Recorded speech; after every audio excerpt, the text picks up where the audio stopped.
Jël takk na ko. neewoon na ko jël bu yomb laa lay.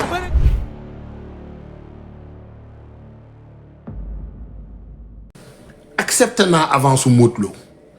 jël naa ko dama war a nangu compétence su Modou Xarañ Lo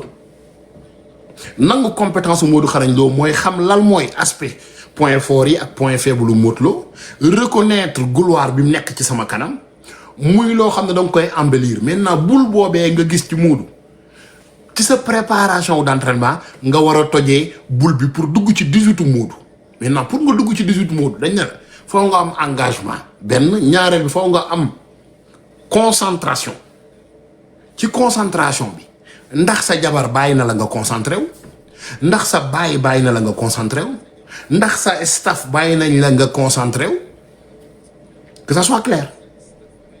ndax ñooñee buñ la may jàmm waa koñ bi may ñu la jàmm ci préparation ci concentration c'est sûr et certain que physiquement mën ngaa pare mais ci jour combat bi day mel ni mosoo liggéey physique bu boobaa l'anxiété performance moom mooy teew loolooy waral mbër yi di jaayu loolooy waral mbër yi di përëx ba daan seen bopp loolooy waral mbër yi souvent nga gis leen ñuy lox loolooy waral mbër yi souvent nga gis leen ñuy simuler blessure lu tax parce que mentalement pare wuñu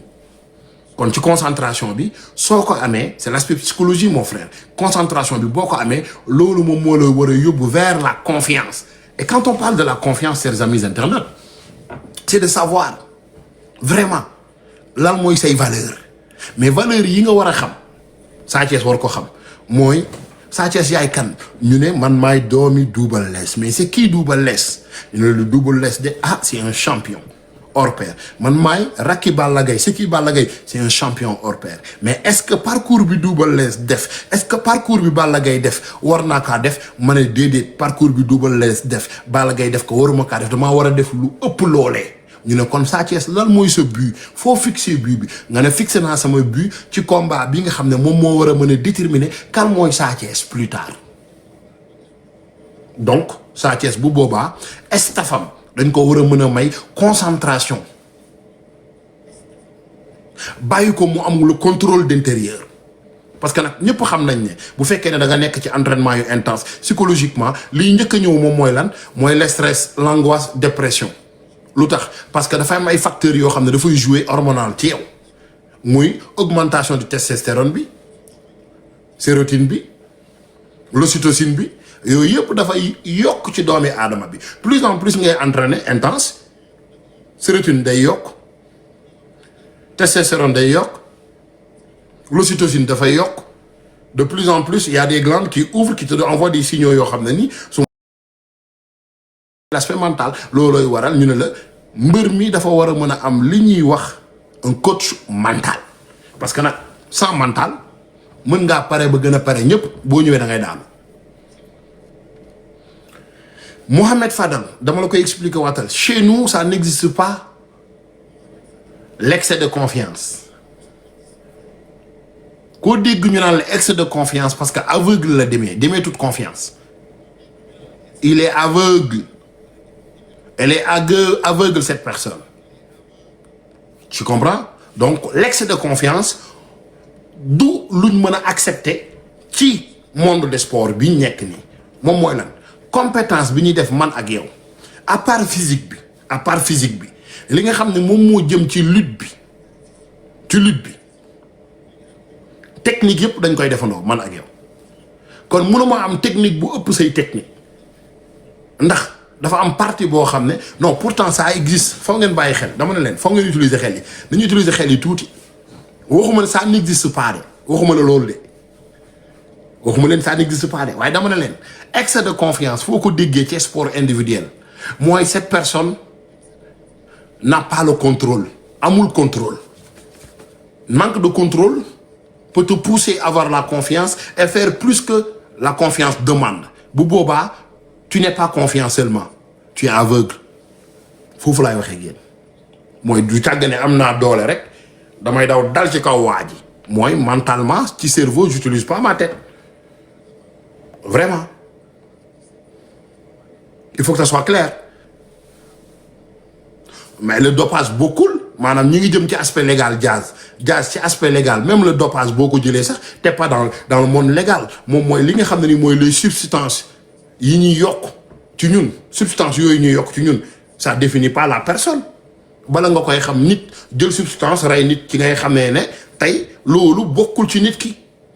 juste pour wax la ak fu ngeen ko mën a yóbbu nag la base du terme fu ngeen ko mën a dugal bu leen ci kenn ndax substance yi boo ko yokkee dañuy boo rayoon nit accidenté mbëkk nit ndax substance nga le dañuy xam ne kii substance moom moo tax il était pas conscient et une personne non consciente nu ñu koy woowee une personne consciente mais non moom laa leen di waxaat maanaam ci terme bi ma jëmee génn mooy terme logique ci lu logique laay demee ak yéen dama ne la carrément Sa Thiès face à face bi mu toog biñ ko interviewé laaj ko ak waa Géejawaay dafa taxaw ne wowuma kenn mooy Géejawaay am na problème d'après sa communication waxuma ni Géejawaay am na problème à 100% leeruma mais ni mu waxee automatiquement da ngay sentir ne dane bañ naa woo kii fàtte kee mu mer bañ a woo kii fàtte kee mu mer kon kookee nga xam ne mooy Sa Thiès ndax ci préparation wu mentale maanaam physiquement mën na am lu mu bëgg mais est-ce que mentalement Sa Thiès va être à la hauteur pour faire face à Modou Xarañ Lo question boobu laa leen di poser sama gars yi ndax mentalement Sa Thiès va être à la hauteur pour faire face à Modou Xarañ Lo loolay wax ji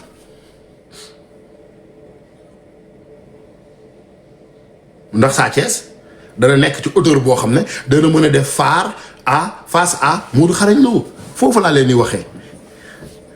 gis nga kon bu ñëwee ci mental laay waxee génn nee naa leen physiquement Sa Thiès mën na am physiquement mu am confiance faire face à Modou Lo mais physique ba yemuñ fa maanaam bu fekkoon ne Modou day ñëw taxaw physique Sa Thiès taxaw physique Sa Thiès day am confiance ne physiquement maa gën a kii Modou Lo ñu ne ko d'accord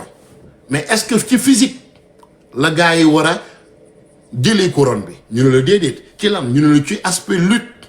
ñu ne la lutte boobu noonu lan moo koy indi ñu ne la l'aspect mental xel mooy indi lutte xel mooy bëre xel mooy xeex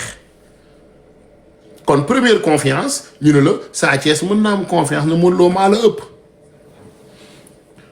dégg nga gars yi ñu ngi bind ci suuf ne si la maîtrise de soi encore moo tax ma leen di wax ne leen ci mental maanaam sportif mentalement nit mental dañ laa war a préparer mentalement préparer le mentalement mooy nga am objectif ci une personne qui a d'objectif nga ñëw ne xam ne yow lii moom mooy sa yoon mais loolu pour nga am ko day commencer ci sa base familiale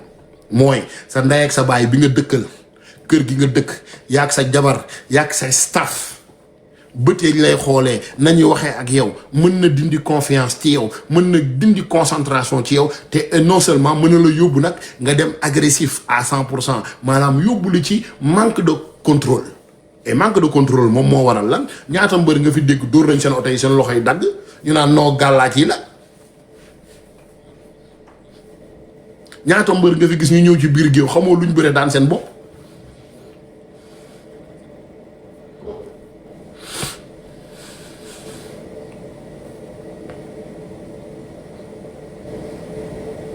xam nga des fois da ngay dégg sénégalais ñu ne la kii daa am fit man ma leen di wax ne leen ku am fit tàppet la ku tàppet am nga fit ma ne ku am fit tàppet nga ku tàppet am nga fit maanaam ku am fit ragal nga ku ragal am nga fit mooy ñun terme yi ñuy utiliser Sénégal moo doy waar rek ma propre sécurité ñu ne gaz bi taal nañ ko sama baaraam mi ngi nii ñu ne la teg ci sa loxo mais yow xam nga ne boo ci tegee da ngay lakk kon soo teggee sa loxo ne teguma luñ lay wax da ngaa ragal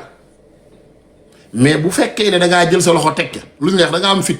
mais non te fou mooy yow mentalement dirigé wu sa mental xamoo lu lay gaañ mooy mentalement te déboussolé parce que nag nee naa la li nga xam ne ni moom mooy anxiété li nga xam ne nii moom mooy anxiété da lay yóbbu ci ñaari aspect ñu ne la benn bi da lay yóbbu vers l'agressivité benn bi mu yóbbu la côté vraiment comme retiré wu à 100%.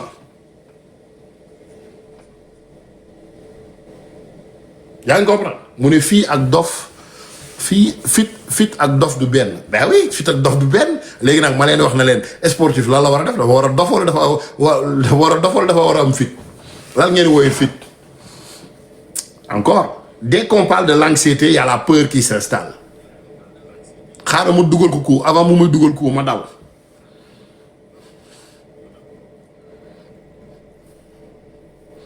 on y pense let's go non bàyyi mu recevoir coup daan ko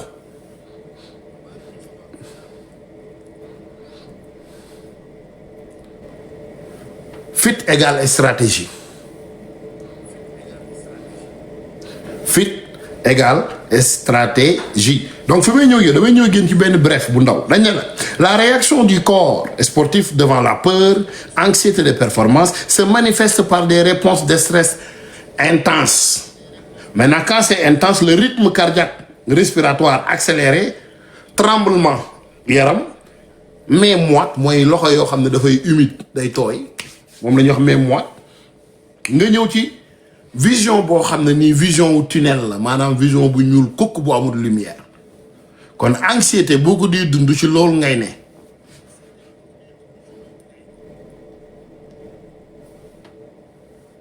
moo tax ma ne naan leen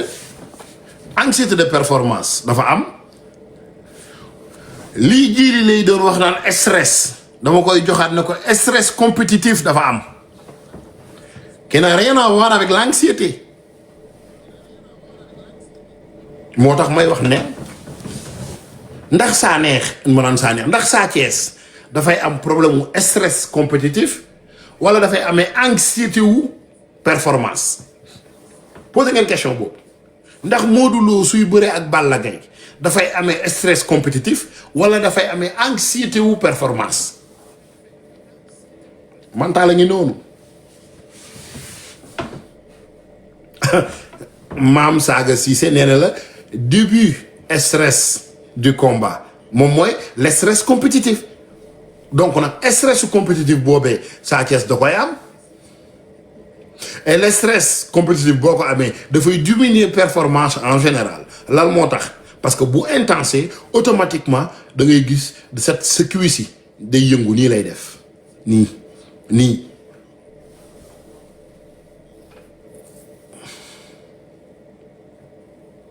il dit tu dois pas dire ça Modou à jamais battre petit des bras booy bindal sa français bi mu leer moo gën quoi bala ngaa commentaire quoi bindal lu leer moo gën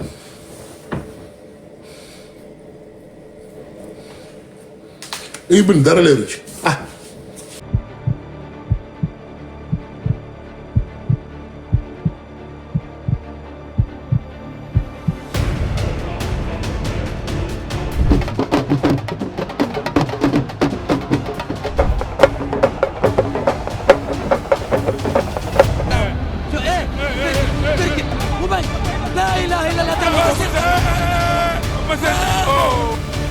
jël na takk na ko.